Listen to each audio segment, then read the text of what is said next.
This is Jack from tofluency.com. Welcome. I am down here in the corner and I'm sharing my screen currently on ChatGPT. Now, today you're going to learn how to create the best prompts and how to use AI in order to learn more about areas of English you need help with and also to get examples that you need. Now, I'm going to leave a copy of the prompt. The prompt is the message you give to the AI, ChatGPT in this case. I'm going to leave the copy of the prompt in the description so that you can easily copy and paste this. And then at the end of the video, I'm going to show you a trick to help you do this in your own language. All right, I'm really excited about this because I think it's going to help you improve your English. This is such a key area in terms of knowing and really understanding grammar areas or language areas, and then getting examples so that you remember this over the long term. Are you ready? I'm going to copy and paste a prompt I wrote earlier. Here it is. And read it with me, or listen and read at the same time. I'm learning English and I'm at an intermediate level. Okay, so you can always change this to beginner or advanced. Can you explain the difference between lie and lay in a conversational and fun way, and give me examples that are clear, simple, and detailed for my level? Question mark.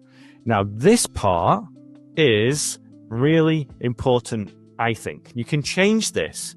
You can say in a structured way or like a dictionary. But I think this prompt is really going to help you make it more fun and also just to help you understand it. Okay, I'm going to press enter and let it do its work. Now, I'm using ChatGPT 4.0.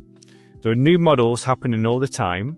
You can also do preview, which is 0.1, which is a very good one. But I think 4.0 is fantastic when it comes to doing this type of thing. Now, this is the way they're doing it, okay? This is what I like. Imagine this. You're at a park with your friend and you have a comfy blanket and a book. So straight away you have an image in your mind instead of just an explanation.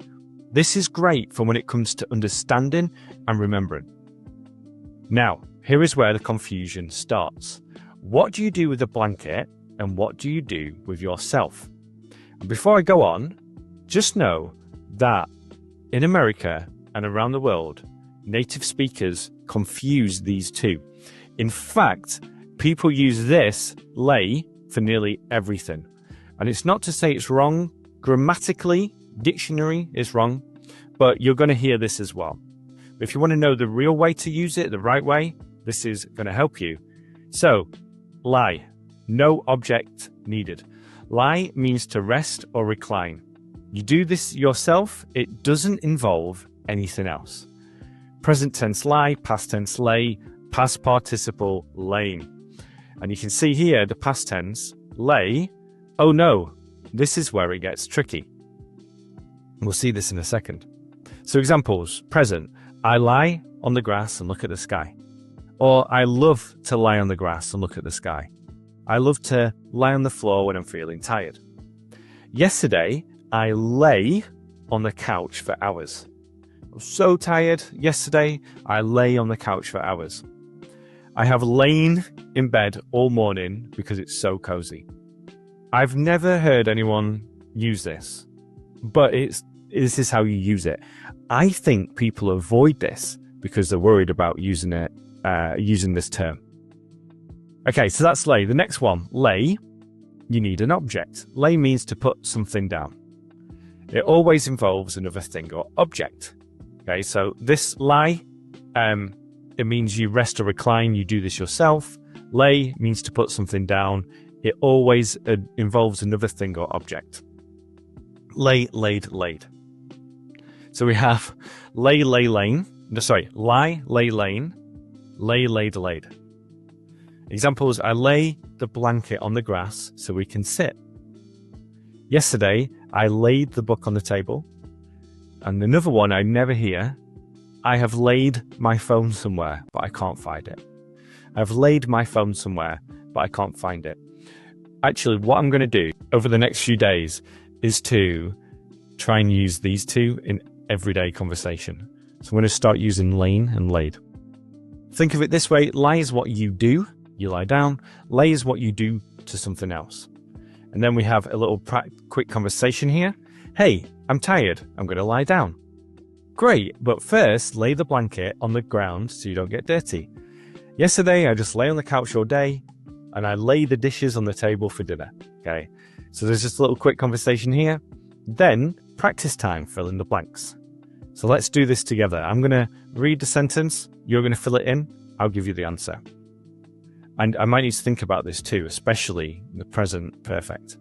I will something on the sofa after lunch. I will lie on the sofa after lunch. Can you something the keys on the counter? Can you lay the keys on the counter? Yesterday, I something in the hammock for hours. Yesterday, I lay in the hammock for hours. She something her jacket on the chair and left. She laid her jacket on the chair and left. And you can ask follow-ups. Could you give me the answers? Yeah, lie, lay, laid. Fantastic. Saying, you're doing great, let me know if you want more practice. And this is when you can get conversational with it and get more practice. Now, what we're going to do is make it a little bit more personal so you have more examples. I'll do this quite quickly before giving you that bonus tip.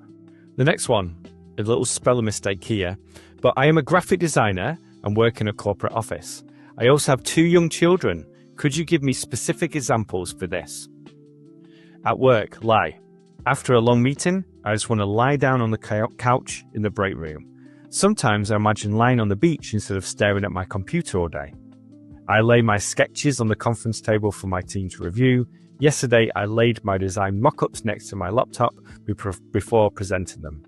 So you can see there's also some here with kids as well. So these examples, then you can copy and paste these examples and use things like Anki or just put them in your notebook in order to remember them over the long term. Now, before I had a bonus tip, if you want to use your own language, what you can do is copy and paste the prompt in that I'm going to give you below, and then you can say, translate this to Spanish, please. And then you can see here what it's done is it has translated it to Spanish. So then you can practice here with Spanish and you can speak to ChatGPT in your own language and ask it to give you examples in English and also translate those examples to Spanish. So that way you can understand the examples and what it's teaching you even more. Now, the next thing to do is to go to the link in the description or just go to my channel and find a playlist and listen to the To Fluency podcast. There's a new episode every week, and you can even find this on Spotify and also Apple Podcasts. So be sure to subscribe to this channel, check out the description for more learning tips and resources, and I'll see you in the next video. Bye for now.